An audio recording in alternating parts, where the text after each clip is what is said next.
Hi friends, எல்லாருக்கும் வணக்கம். நம்மக்கிட்ட பெரிய யூடியூப் சேனல்லாம் கிடையாது. நம்ம வந்து பேக்ரவுண்ட் எடிட் பண்ணிவிட்டு அப்புறம் ஒரு ரிவ்யூ சொல்கிறதுக்கு ஆனஸ்ட்டாக தெளிவாக ஒரு அருமையான ஒரு படத்தை நேற்று பார்த்தேன். அதுக்கு ஆனஸ்ட்டாக ஒரு ரிவ்யூ சொல்கிறேன். பிடிச்சிருந்தால் லைக் பண்ணுங்கள், ஷேர் பண்ணுங்கள், கமெண்ட் பண்ணுங்கள். எந்த படம்னா ட்ராகன் வந்து ஒரு 5 விதமாக நம்ம பிரிச்சுக்கலாங்க. அந்த படத்தை வந்து லவ், ஃபெயிலர், மேரேஜ், காமெடி, ஒருத்தர் எப்படியெல்லாம் வேலைக்கு போகக்கூடாது, குட்டி ட்ராகன். அது என்னங்க ட்ராகன்?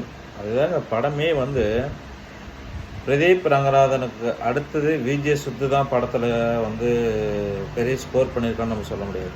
குட்டி ட்ராகன் நடித்தவர் தான் வந்து அருமையான ஸ்கோர் பண்ணியிருக்காரு.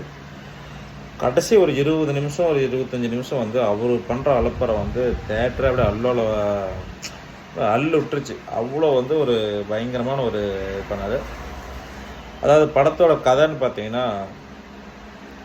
ஒருத்தன் வந்து எப்படி வேலைக்கு போகக்கூடாது, எப்படியெல்லாம் லைஃப்பில் இருக்கக்கூடாது அப்படிங்கிறத அந்த படத்தோட மெயின் கருவே வந்து பிரதீப் ரங்கநாதன் வந்து அருமையாக அந்த படத்தில் வந்து சொல்லப்போனால் ஃபென்டாஸ்டிக்காக நினச்சிருக்கிறார், வாழ்ந்துருக்கிறார் இந்த படத்தை. இன்றைக்கி ட்ரெண்டுக்கு காலேஜ் பசங்களுக்கு, ஸ்டூடெண்ட்டுங்களுக்கு இப்படிலாம் இருக்காதீங்க, இப்படிலாம் இருந்தீங்கன்னா என்ன மாதிரி தான் நீங்களும் ஆவீங்கிறது ஒரு தெளிவாக எடுத்து இந்த படத்தில் அவர் சொல்லியிருக்காரு. அஸ்வத் மாரிமுத்து அருமையான ஸ்க்ரீன் பிளே, டைரக்டர். கொஞ்சம் ஃபஸ்ட்டில் பார்த்தீங்கன்னா சென்டிமெண்ட் எல்லாம் மிக்சிங் வந்தாலும் படத்தை கொஞ்சம் லைட்டாக பெருசாக இல்லை லேக் அடித்தாலும் பட் படம் வந்து பிரம்மாண்டமாக இருக்குது. எந்த ஒரு டவுட்டும் வேணாம். படத்தை வந்து எல்லா ஆடியன்ஸும் நிம்மதியாக போய் பார்த்தீங்கன்னா உங்களுக்கு வந்து காலேஜ் ஸ்டூடெண்ட் மெயினாக இதை போய் பாருங்கள். அருமையாக இருக்க படம். ஒவ்வொரு சீனுமே வந்து ஒருத்தன் இப்படிலாம் இருக்கக்கூடாது அப்படிங்கிறதுக்கு இந்த படம் வந்து நிஜமாகவே போய் பாருங்கள். இன்றைக்கி இருக்கிற இளைஞர்கள் இந்த படத்தை பார்க்கணும். நான் ஓப்பனாக சொல்கிறேன், நல்ல படம். பிரதீப் ரங்கநாதன் ஏன் இந்த படத்தை சூஸ் பண்ணான்னு தெரியல, பட் சூஸ் பண்ணது 100% கரெக்ட். எல்லாமே டான் படம் இருக்குது. 100% டானுக்கு இதுக்கு சம்மந்தமே கிடையாது. நான் ஓப்பனாக சொல்கிறது, டான் வந்து ஒரு படி டானோட இது அதிகமாக தான் இருக்கிறது. டானோட இந்த படம் குறைஞ்ச அளவு கூட கீழே கிடையாது. இந்த படம் டானோட அதிகமாக இருக்குது. என்ன சொல்ல வந்தாங்களோ அதை தெளிவாக சொல்லியிருக்காங்க. காலேஜ் லைஃப்பில் பிரதீப் ரங்கநாதன் வாழ்கிற வாழ்க்கை வந்து பெருசாகவும் அவங்க காட்டல. எதை தேவையோ அதை மட்டும் காட்டிருக்கோம். சும்மா ஃபுல்லாகவே அவங்க காலேஜில் அந்த படத்தை காமிக்கல.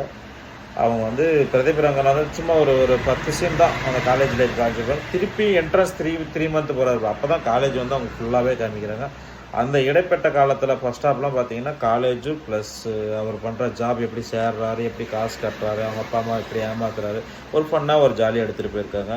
அதனால் கொடுத்த காசுக்கு டபுள் மடங்கு ஒர்த்து ட்ராகன். இது ஆனஸ்ட் ரிவ்யூவு நான் பார்த்துட்டு வந்து தான் சொல்கிறேன். அருமையாக இருக்குது, போய் பாருங்கள். ஃபேமிலியோடு கூட போய் பாருங்கள். ஏன்னா நீங்கள் அந்த சில்ட்ரன்ஸ்லாம் பார்த்தாங்கன்னா அந்த படம் ஓரளவுக்கு நல்லா புரிஞ்சுக்கிற அளவுக்கு சில்ட்ரன்ஸ் அந்த படத்தை பார்த்தாங்கன்னா ஃப்யூச்சரில் இந்த படம் உங்களுக்கு கண்டிப்பாக உதவி பண்ணும். லவ் நல்லாயிருக்கு, குட்டி ட்ராகன் அசத்திட்டா அப்படி அருமையாக இருக்குது, போய் பாருங்கள். Dragon worth. என்னை பொறுத்த வரைக்கும் 10க்கு 9.5 கொடுப்பேன். ட்ராகனுக்கு அருமையான ஒர்த்தான ஒரு படம். போய் பாருங்கள். நன்றி, வணக்கம்.